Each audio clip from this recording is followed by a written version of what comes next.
ప్రధానమంత్రి నరేంద్ర మోదీ నాయకత్వంలో గత 12 సంవత్సరాల్లో భారత్ అన్ని రంగాల్లో విశేష ప్రగతి సాధించిందని కేంద్ర మంత్రి ప్రహ్లాద్ జోషి అన్నారు. విజయవాడలో బీజేపీ నిర్వహించిన మేధావుల సమావేశంలో పాల్గొన్న ఆయన ప్రపంచ వేదికలపై భారతదేశ ప్రతిష్ట గణనీయంగా పెరిగిందని తెలిపారు.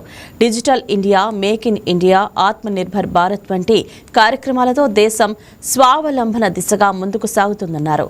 రక్షణ, డిజిటల్ లావాదేవీలు, ఆర్థికాభివృద్ధి రంగాల్లో భారత్ ప్రపంచానికి ఆదర్శంగా నిలిచిందని పేర్కొన్నారు. 2047 నాటికి వికసిత్ భారత్ లక్ష్య సాధనలో ప్రతి పౌరుడు భాగస్వామి కావాలని ఆయన పిలుపునిచ్చారు. In last 12 years, before going to that, I would like to tell you how the politics in India was going on.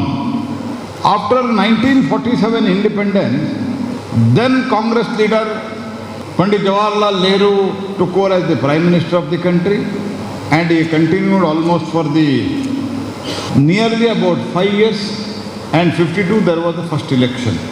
In fact, you should all remember that Mahatma Gandhi ji had given a call to dissolve Congress party because it is a movement, एक चळवळी था.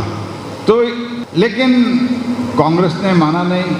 कांग्रेस ने independence हम ही दिया, यही slogan के साथ almost up to 1971 तक ये चला. पहले तो 10, 12, 15 वर्ष पंडित जी का निधन के बाद सिर्फ 1.5 वर्ष तक लाल बहादुर जी थे, शास्त्री जी, और उसके बाद देहांत हो गया था पंडित नेहरू जी का. अरे मेरा पिताजी गुजर गए हैं, मुझे वोट दे दो. Was there any performance based politics? No. Then in 1971 again they won. Of course, Bangla War was some added factor to that. ఈ సభాధ్యక్షులు భారతీయ జనతా పార్టీ ప్రధాన కార్యదర్శి మట్టా ప్రసాద్ గారికి, అలాగే మన కార్యక్రమానికి ముఖ్య అతిథిగా విచ్చేసిన వ్యక్తి శ్రీ ప్రహ్లాద్ జోషి గారు, minister for renewal energy, food processing. కేవలం ఒక మంత్రిగా ఇక్కడ రాలే, ఆయన బహుముఖ ప్రజ్ఞాశాలి, అనేక రకాల విషయాల్లో నిష్ణాతుడు.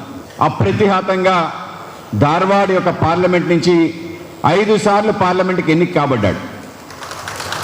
అనేక శాఖల్లో మంత్రిత్వం శాఖల్లో పనిచేశారు. డిఫికల్ట్ టైమ్స్లో పార్లమెంట్ అఫైర్స్లో కూడా పనిచేశారు.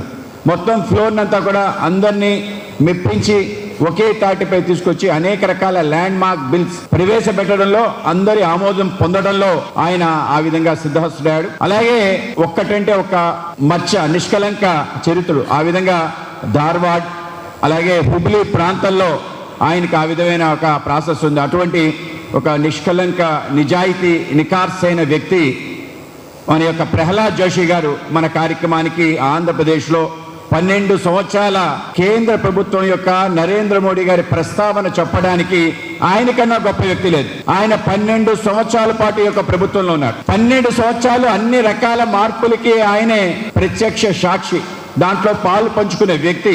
ఆ విధంగా 12 సంవత్సరాలు భారతీయ జనతా పార్టీ విజయాలు చెప్పంటే ప్రహ్లాద్ జోషి గారిని చూపించడం సరిపోద్ది. ఆ విధంగా పార్టీ ఏ విధంగా వెళ్ళింది, ప్రభుత్వం ఏ విధంగా నడిచింది అనడానికి ఉదాహరణ అటువంటి ప్రహ్లాద్ జోషి గారికి ఇవాళ ఆంధ్రప్రదేశ్ భారతీయ జనతా పార్టీ తరఫున మీకు స్వాగతం, సుస్వాగతం చెప్తాం.